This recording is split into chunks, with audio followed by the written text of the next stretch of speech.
A boy found a woman's wallet in a trash heap. When he opened it, he realized there was a stack of cash inside. Without saying a word, he quietly slipped the wallet into his pocket. Then he called over his friend, and the two of them quickly left. They found a hidden corner and sat down. Raphael counted the money in the wallet, then casually handed some of it to his friend. He kept digging through the wallet. All that was left inside was an ID card, an expired animal lottery ticket, and a key. But those three ordinary-looking items would one day turn him into a millionaire known across the country. Before long, the police arrived in the slums. They offered every trash picker $50 to help search for the wallet. Gardo, who had no idea what was going on, walked up and started talking to the cops. When he heard they were looking for a red wallet, and that whoever found it would get an extra $1,000, his face changed slightly. He instinctively looked over at Raphael. Seeing that Raphael showed no reaction, Gardo also kept quiet about the wallet they had found. Just as the police were about to leave empty-handed, their mother, who was cooking nearby, almost exposed them. Luckily, the officer only gave her a suspicious glance before turning around and leaving the slum. That night, Gardo suggested handing over the wallet and collecting the $1,000 reward, but Raphael refused. There were only a few $100s in the wallet, yet the police were offering $1,000. Clearly, they were after something else. Besides, if they were offering $1,000 today, maybe tomorrow it would go up to $2,000. Now was definitely not the right time to turn it in. Worried that the police might come search their home, Raphael decided to hide the wallet somewhere no one would ever find it. So the two boys jumped into a filthy pool of water and made their way to the end of the sewer. Living down there was a skinny, weak-looking boy, because he smelled terrible all the time and had a skin disease everyone avoided. No one was willing to go near him, but the moment he opened his mouth, he demanded $500. Clearly, he had also heard the rumors from the police. Raphael couldn't accept such an outrageous price. He picked up the wallet and was about to leave, but the boy stopped him. Ai, é isso que eles querem. Qual foi, mulher? Calma. Eu sei de onde é essa chave. Da onde? Partes iguais? And just like that, the three of them took a train into the city. To avoid the police, they chose a more hidden underground passage. At a ventilation opening, they spotted the locker. That matched the key, but getting past the police became the real problem. In the end, Gardo volunteered. He suddenly crawled out through the metal grate and snatched a passerby's bag. Sure enough, all the nearby officers were drawn toward him. Raphael and the others seized the chance. They pulled open the grate, rushed to the locker, and unlocked it with the key. But to their surprise, there was only a letter inside. They didn't have time to read it. They quickly jumped onto the train. Back home, Raphael stuck his head out the window, shouting Gardo's name as loudly as he could. Just as the two boys were worrying about Gardo's safety, Gardo suddenly climbed in from the other side, and just like that, the three of them completed the mission without getting caught. Gardo couldn't wait to take the letter, but he discovered it was just an ordinary letter, written by Jose to a prisoner. What they never imagined was that this very letter was about to change their lives forever. To find out why the police cared so much about it, they secretly slipped into a church and used the priest's computer to look up the name on the letter. They discovered that the prisoner was a lawyer who used to fight cases for the poor. He was a radical activist who stood against corruption. Unfortunately, he had later been thrown into prison by those in power. Meanwhile, the police gathered all the trash pickers to search for the wallet. Fred quickly noticed that the two kids who had spoken to him earlier had not shown up for work. He immediately became suspicious. That night, he sent someone to secretly kidnap Raphael. By the time Gardo arrived, the car had already sped away. He rushed to the priest for help. The two of them hurried to the police station. The priest took out a photo and demanded to see Raphael, but the officers ignored him completely. Furious, the priest grabbed the iron gate and shouted Raphael's name. Sons of bitches! You kidnapped that boy, and you're not gonna get away with it! God damn you! His name is Raphael Fellner! The two of them sat helplessly outside the police station, but they had no idea Raphael was not inside at all. Fred had taken Raphael to an empty street. They put a sack over his head, threw him into a police car, and began drifting wildly through the empty streets. Before long, Raphael was battered and bleeding. Fred again demanded to know where the wallet was. Then he sighed and ordered his men to lock Raphael in the trunk. They tortured him for another full hour. When they opened it again, Raphael was barely alive. Fred leaned in close and told him that the wallet's owner, Jose, had been tortured to death by them. If Raphael refused to tell the truth, he would end up the same way. But Raphael knew that once he revealed where the wallet was, his two friends would be in danger too. Fred finally lost all patience. He ordered his men to kill Raphael. then drove away. But what Fred never expected was that the officer wanted nothing to do with the mess connected to Jose's letter, so he secretly let Raphael go, and that decision would cost Fred dearly. Just like that, Raphael barely escaped death.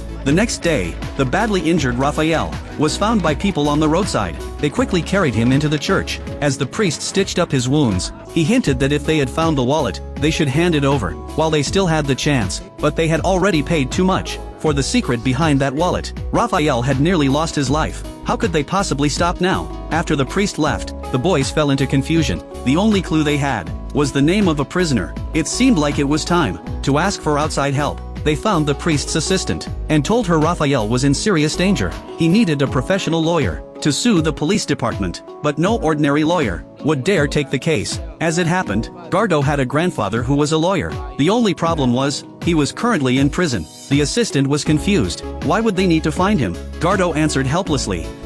You are an American. You white. Two white, two black, you white.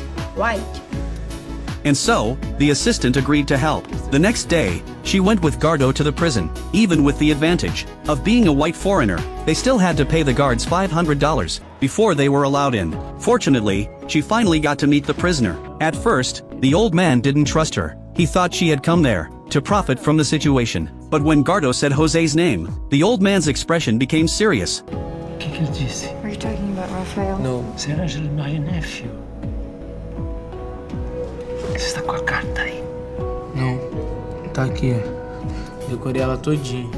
Then Gardo recited the contents of the letter, word for word. Only then did the assistant realize that the old man in front of her was no ordinary prisoner. He had once been a famous anti-corruption leader, and he had been caught in a dangerous fight against corrupt elites. After hearing the letter, the old man became extremely emotional. He quickly asked the guard to bring him his Bible, but the guard refused, saying the visit had gone on too long. He told them they could come back the next day to pick it up. At that time, he would personally hand it over. The old man had no choice. He could only tell Gardo first about the secret hidden inside the Bible. The Bible has a code.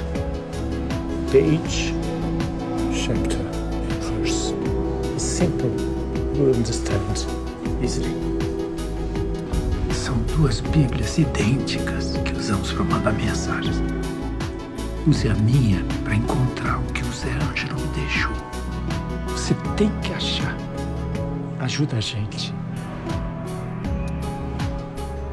At the same time, Raphael and the other boy also made progress. Raphael was taking Rat toward the city center. It turned out that, while he was being tortured the night before, he had accidentally heard the name of the vice mayor. Clearly, this whole thing had something to do with him, so the two boys slipped into the vice mayor's home, trying to find more clues. But the moment they climbed into the yard, they were discovered by the housekeeper. Seeing how poor and ragged they looked, the housekeeper felt sorry for them. Not only did he not report them, he kindly led them out. During their conversation, the boys unexpectedly learned that Jose had once been the vice mayor's trusted aide. But 2 days earlier, Jose had stolen tens of millions in cash and a bribery ledger from him. He had hidden them in a refrigerator, then had movers take it away the next day. Just like that, he pulled off a perfect theft. That night, everyone discussed their next move. They realized that only by getting the Bible could they solve the mystery and find the refrigerator. But before Gardo left the prison, the guard had demanded $1,000 in exchange for it. That put everyone in a difficult position. They all turned to look at the assistant, but she couldn't come up with that much money either. She suggested recording their story first, then figuring out another way. What none of them knew was that the vice mayor had already heard about their prison visit. He immediately called Fred and told him to get rid of the kids. Before long, Raphael suddenly heard police sirens outside. The three boys ran for their lives. Unfortunately, the assistant was captured. Before leaving, the police even burned down the entire slum. With nowhere left to go, the trash pickers flooded into the church. In desperation, rats slipped into the priest's room and stole the cash from his cabinet. With that money, they could finally get the Bible back. The next day, Gardo met the prison guard, but just as he got the Bible and was about to leave, the guard stood up and grabbed him. The plainclothes officers nearby stopped hiding as well. Gardo pulled out a hook and slashed the guard. Then he used the dangerous layout of the kitchen to escape to the rooftop. From there, he threw the Bible to Rat. The police immediately changed targets and chased after him. At that moment, Raphael rode in on a bicycle and took over the relay. Rat made a flying throw and tossed the Bible into the bike. Just like that, the three boys made fools of the police. Furious, the officers fired at them, but Raphael shouted insults back at them. Afterward, the boys escaped to an unfinished building. Gardo went out to look for food. The other two stayed behind to crack the code. Using the numbers on the back of the lottery ticket, they checked the pages and lines of the Bible one by one. Gardo went to a nearby neighborhood and searched through trash for something to eat. A girl nearby thought he was good looking and came over to talk to him. Just as they were chatting happily, police cars suddenly rushed in. Gardo immediately turned and ran. Clearly, their location had been exposed. With too many police officers in the stairwell, he had no choice but to take a dangerous route and climb up the walls. At the very last moment, he managed to warn his friends. Before the police arrived, the boys ran across the rooftops, moving as nimbly as monkeys. And that was the talent that belonged to kids like them. Kids born poor, but built to survive. Unfortunately, there were simply too many police around. Just as they seemed trapped, with nowhere to run, the girl from earlier spotted them. She led the three boys to a group of local teenagers. After hearing that the police were chasing them, the teenagers immediately helped. They led the boys straight through a police checkpoint. Somehow, they escaped once again.